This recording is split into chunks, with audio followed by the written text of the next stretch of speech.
تو میں اس شیطان کے ورغلاوے میں آ گیا اور میں نے اس ٹنکی کا ڈھکن کھول کے جب اندر جھانکا تو وہ بالکل خشک تھی، اس میں ایک قطرہ بھی پیٹرول کا موجود نہیں تھا۔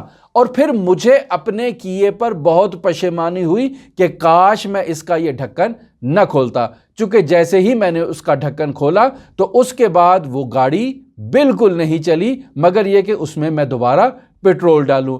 اور اس وجہ سے میں آج اس شیخ کے پاس آ کر رو رہا ہوں کہ میں نے وہ ڈھکن کیوں کھولا، کاش میں شیطان کے ورغلاوے میں نہ آتا۔ جب میں نے اس گاڑی کو 15 سال چلایا ہے تو آگے بھی مزید اس کو میں چلا سکتا تھا۔ تو یہ وہ عظیم القدر شیخ ہیں کہ جن کی بدولت میں نے 15 سال گاڑی بغیر پیٹرول کے چلائی ہے۔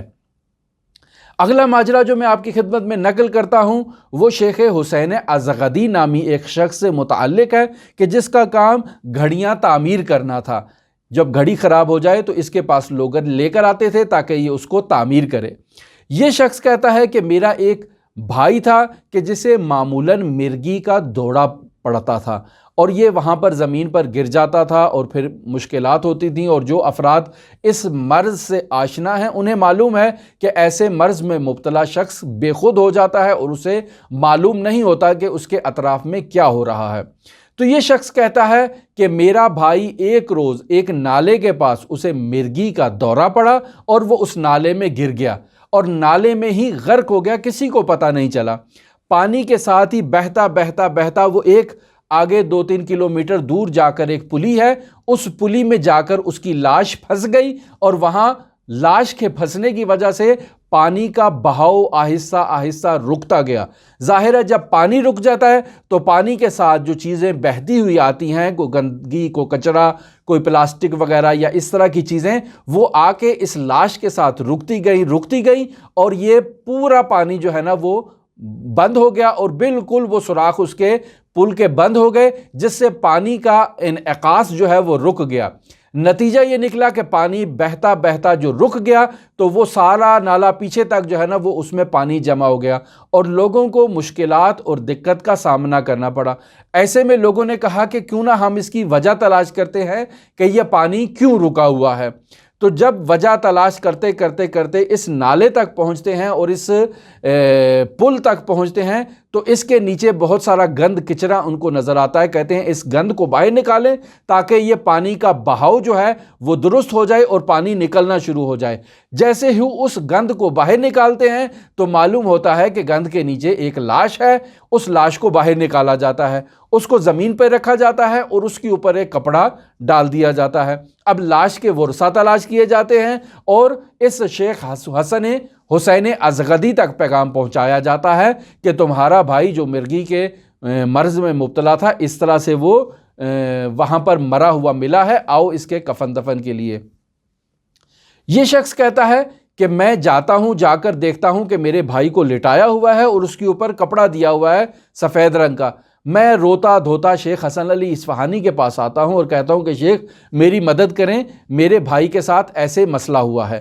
شیخ حسن علی اصفہانی اس وقت حصار نامی ایک دیہات میں عبادت میں مصروف تھے۔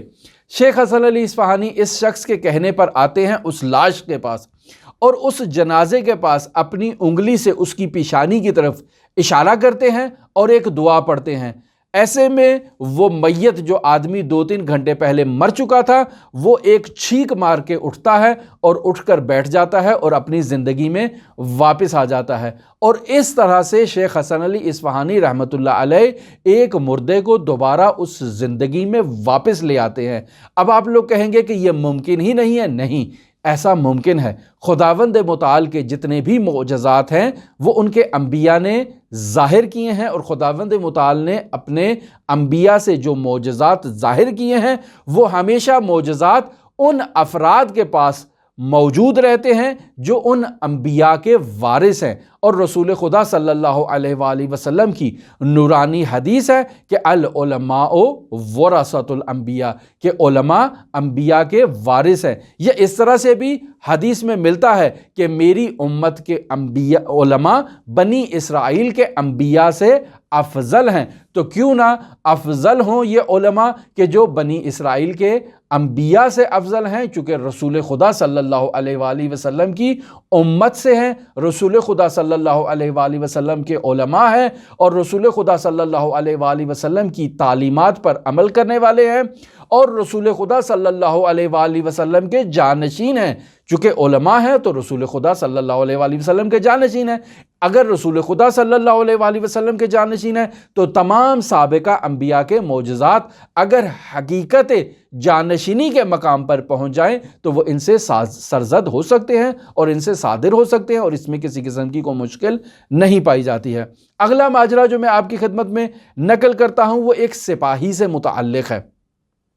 یہ سپاہی کہتا ہے کہ میری بیوی 6 مہینے پہلے سخت بیمار ہو گئی، اور اس قدر بیمار ہو گئی کہ آہستہ آہستہ آہستہ اس کا مرض بڑھتا ہی گیا، اور ایک زمانہ ایسا آیا کہ میری یہ بیوی مکمل طور پر پیرالائز ہو گئی۔ اب یہ بستر سے نہیں اٹھ سکتی تھی، تمام وقت اس کا بستر پر ہی رہتا تھا، اور تمام اس کی ضروریات بستر ہی پر انجام دی جاتی تھیں۔ میں بہت مشکل میں تھا اور بہت پریشانی میں تھا کہ اب میں کیا کروں۔ کسی نے مجھے کہا کہ تم جاؤ اور شیخ حسن علی اصفہانی رحمۃ اللہ علیہ کے پاس جا کر اپنی مشکل کو بیان کرو۔ یہ سپاہی کہتا ہے کہ میں شیخ حسن علی اصفہانی رحمۃ اللہ علیہ کے پاس جاتا ہوں اور جا کر انہیں عرض کرتا ہوں کہ یا شیخ میری بیوی پیرالائز ہو چکی ہے، اب وہ بالکل بستر سے نہیں اٹھ سکتی، اور آپ میری مدد کریں کس طرح سے مجھے اس مسئلے سے نجات عطا کریں۔ تو ایسے میں شیخ حسن علی اصفہانی رحمۃ اللہ علیہ اسے ایک کھجور دیتے ہیں کہ جاؤ جا کر تم اس کھجور کو کھا لو۔ تو یہ شخص کہتا ہے کہ میں نے شیخ حسن علی اصفہانی سے کہا کہ یا شیخ میں بیمار نہیں ہوں، میری بیوی بیمار ہے، لہٰذا آپ اس کے معالجے کے لیے کوئی اقدام کریں۔ تو شیخ حسن علی اصفہانی کہتے ہیں کہ بھئی میں نے آپ سے کہا ہے کہ آپ اسے کھا لو، اللہ اس کو شفا دے گا۔ تو یہ کہتا ہے کہ میرے ذہن میں یہ خیال آیا کہ شاید شیخ حسن علی اصفہانی میری بیوی کے علاج سے عاجز ہیں، لہٰذا وہ مجھے تسلی دینے کے لیے کہہ رہے ہیں کہ کھجور کھا لو۔ میں بھی اس کھجور کو کھاتا ہوں اور وہاں شیخ سے اجازت لے کر واپس اپنے گھر کی طرف آ جاتا ہوں، اور جیسے ہی اپنے گھر کا دروازہ بجاتا ہوں تو آگے سے میری زوجہ دروازہ کھولتی ہے۔ میں نہایت ہی تعجب سے سوال کرتا ہوں کہ یہ تو بستر سے اٹھ نہیں سکتی تھی، پیرالائز تھی، یہ کیسے اٹھ کے آ گئی، اور اس کے ہاتھ میں جھاڑو بھی ہے، ظاہراً یہ گھر کا جھاڑو دے رہی تھی۔ تو میں نے زوجہ سے سوال کیا کہ کیا مسئلہ ہوا، کیا ماجرا ہوا، آپ کیسے بستر سے اٹھ گئیں اور یہ کیوں جھاڑو پکڑا ہوا ہے؟ تو زوجہ کہتی ہیں کہ تقریباً 2 گھنٹہ پہلے کی بات ہے کہ ایسے مجھے محسوس ہوا جیسے کسی نے میرے کمر سے ایک سنگین بوجھ اٹھا لیا ہو۔ جب ایسے مجھے محسوس ہوا تو میں نے دیکھا کہ میں حرکت کر سکتی ہوں، اٹھ سکتی ہوں، جیسے خداوند متعال نے مجھے شفا دے دی ہو۔ لہٰذا میں اپنے بستر سے اٹھتی ہوں تو دیکھتی ہوں کہ گھر بہت ہی نامرتب ہے، گھر میں صفائی کی ضرورت ہے، لہٰذا میں جھاڑو اٹھاتی ہوں اور گھر کو صاف کرنا شروع کر دیتی ہوں۔ تو یہ سپاہی کہتا ہے کہ جب میں نے اس ٹائم کا حساب کیا تو دقیقاً وہی ٹائم تھا جب شیخ حسن علی اصفہانی رحمۃ اللہ علیہ نے مجھے وہ کھجور دی تھی کہ آپ یہ کھجور کھا لو، تو اس سے خداوند متعال آپ کی زوجہ کو شفا دے گا۔ ہماری آپ کے ساتھ گفتگو مرحوم شیخ حسن علی اصفہانی رحمۃ اللہ علیہ کی حکایات اور کرامات سے متعلق جاری ہے۔ اگر آپ دلچسپی رکھتے ہوں تو ہمارے ساتھ رہ سکتے ہیں۔ اللہم صلی علی محمد و آل محمد وعجل فرج قائم آل محمد۔